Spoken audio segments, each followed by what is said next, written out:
সরাসরি আমাদের তুলে ধরবেন প্রতিনিধি অনির্বাণ বিশ্বাস আমাদের সঙ্গে রয়েছেন। অনির্বাণ, দেখাও কাকুরগাছির ছবি।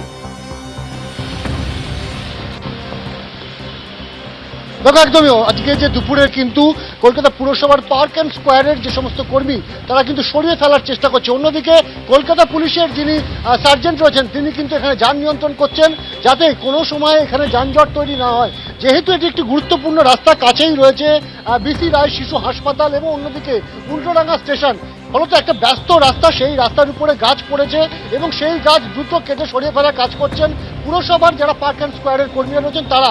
ফলত যেটা দেখতে পাচ্ছ যে আজকে যে গাছটি ভেঙে পড়েছে সেই গাছটি কিন্তু কার্যত গোড়া থেকে আড়াআড়ি ফাল হয়ে গেছে। আমার ক্যামেরা পার্সন সন্দীপন গুপ্তকে দেখাতে বলবো গাছের গোড়ার ছবিটা, তাহলে তুমি বুঝতে পারবে ঝড়ের দাপটটা ঠিক কিরকম ছিল। এইটা হচ্ছে সেই গাছ, গাছের গোড়া থেকে গোটা গাছের অর্ধেক অংশ দাঁড়িয়ে রয়েছে এবং অর্ধেক অংশ কিন্তু কার্যত ফাল হয়ে গিয়েছে বলা ভালো। অর্থাৎ যে সাময়িক ঝড় হয়েছে সেই সাময়িক ঝড়ের দাপট কতটা ছিল এই ছবি থেকে স্পষ্ট যে গোড়া কিন্তু কার্যত একটা গাছের একটা অংশ দাঁড়িয়ে রয়েছে এবং আরেকটা অংশ ফাল হয়ে কিন্তু উপরে পড়ে গিয়েছে।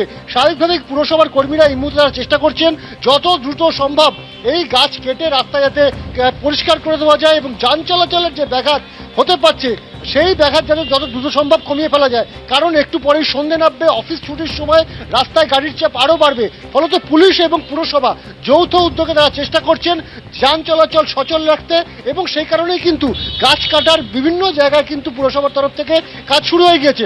পুরসভা সূত্রের খবর, এখনো পর্যন্ত যেটা জানতে পারছি প্রায় 27 জায়গায় কিন্তু গাছ উপড়েছে বলে পুরসভার কন্ট্রোল রুমে খবর এসেছে এবং সেই খবরের ভিত্তিতে প্রত্যেকটি জায়গায় কিন্তু পার্ক অ্যান্ড স্কোয়ারের যারা কর্মী সেই কর্মীদেরকে পাঠানো হয়েছে যাতে দ্রুত রাস্তা পরিষ্কার করা সম্ভব হয় এবং গাছ সরিয়ে ফেলে এবং যে সমস্ত জায়গায় এখনই বড় বড় গাছ কেটে সরানো সম্ভব না সেক্ষেত্রে যাতে দ্রুত সেই সমস্ত জায়গায় ক্রেন দিয়ে গাছগুলিকে রাস্তার ধারে সরিয়ে ফেলা যায় সেই চেষ্টাও কিন্তু করা হচ্ছে পুলিশ এবং পুরসভার তরফে।